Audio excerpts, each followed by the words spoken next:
Thank you for joining the Daily Bread Bible Study here for day 361. This is for Saturday, December 26th, 2020, focusing on Revelation chapters 8 through 11. As we continue to wrap up the Daily Bread Bible Study, I want to invite you for next year, 2021, to please join with me in the daily prayer.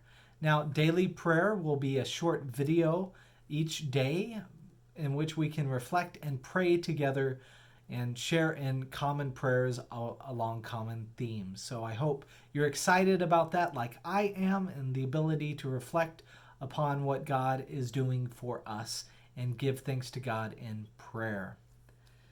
Moving back to the Daily Bread Bible study in Revelation 8, the revelation of John continues as the Lamb opens the seventh seal. Silence ensues as 7 angels are given 7 trumpets. And I imagine the silence is a sense of gravity. The saints pray, and the great day of the Lord commences. Now, this is a day with thunder, lightning, and an earthquake, along with the 7 trumpets being blown. The first 4 trumpets bring terrible sights upon thirds of the earth, and I'm not going to name off all the destruction that happens, but more is to come. And in verse 13 of chapter 8, "Then I looked, and I heard an eagle crying with a loud voice as it flew in mid-heaven, 'Woe, woe, woe to the inhabitants of the earth, at the blast of the other trumpets that the 3 angels are about to blow.'" The great day of the Lord is a day of wrath in some ways, a day of which we are to be humbled by God's power, for sure. Just in the same way that God had a magnificent display through the acts there with Moses and getting God's people out of Egypt through the 10 plagues. These acts are supposed to be ones that, in a lot of ways, shape the earth and help people to see and recognize God's power and authority. So in Revelation chapter 9, when the 5th trumpet blows, a falling star brings smoke and modified locust to torment the people who do not have the seal of God on their foreheads. Now, this is supposed to be pretty painful, is what is described there from these locusts that have scorpion type of properties. The 6th trumpet brings forth 4 angels who ride with smoke, fire, and sulfur to plague a third of humanity. Just a reminder, too, with all of these things, the thirds of humanity and the thirds of the earthly area are kind of impacted.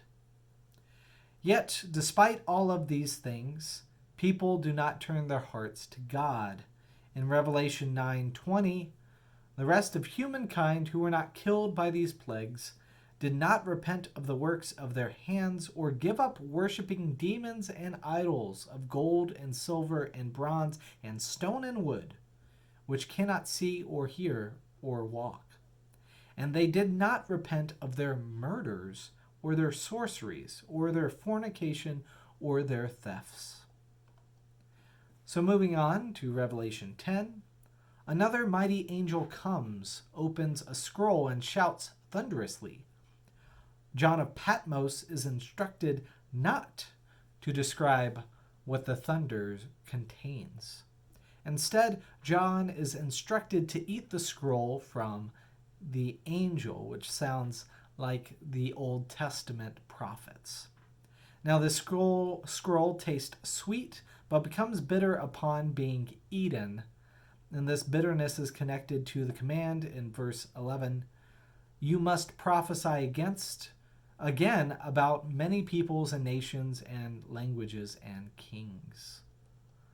So the idea is to prophesy against these individuals who don't want to repent. Now, in the last chapter for today, chapter 11, John's tasks are continued, and similar to Ezekiel chapter 40, the temple of God is measured.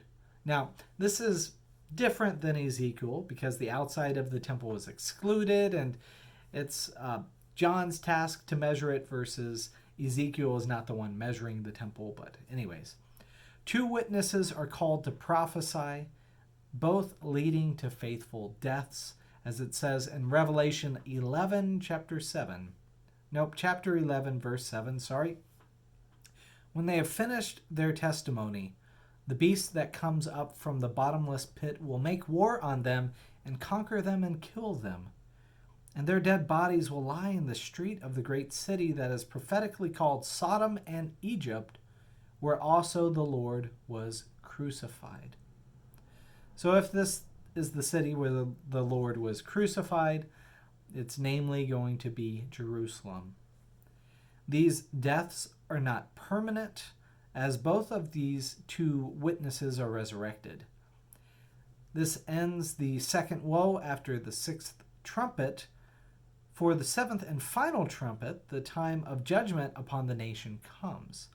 Those in heaven worship God as God's temple in heaven is opened. And we will see more of what happens after the 7th and final trumpet here coming up next time in our continued study of the book of Revelation. So there is a lot going on here, and I hope you're able to find more insight and depth into this and realize that there is a lot that happens to God's people, and we, as God's people, can feel persecuted at times. But yet, ultimately, God will come and redeem his people who have suffered and give them peace, rest, and joy. So we look forward to celebrating more and getting to that point in the book of Revelation next time.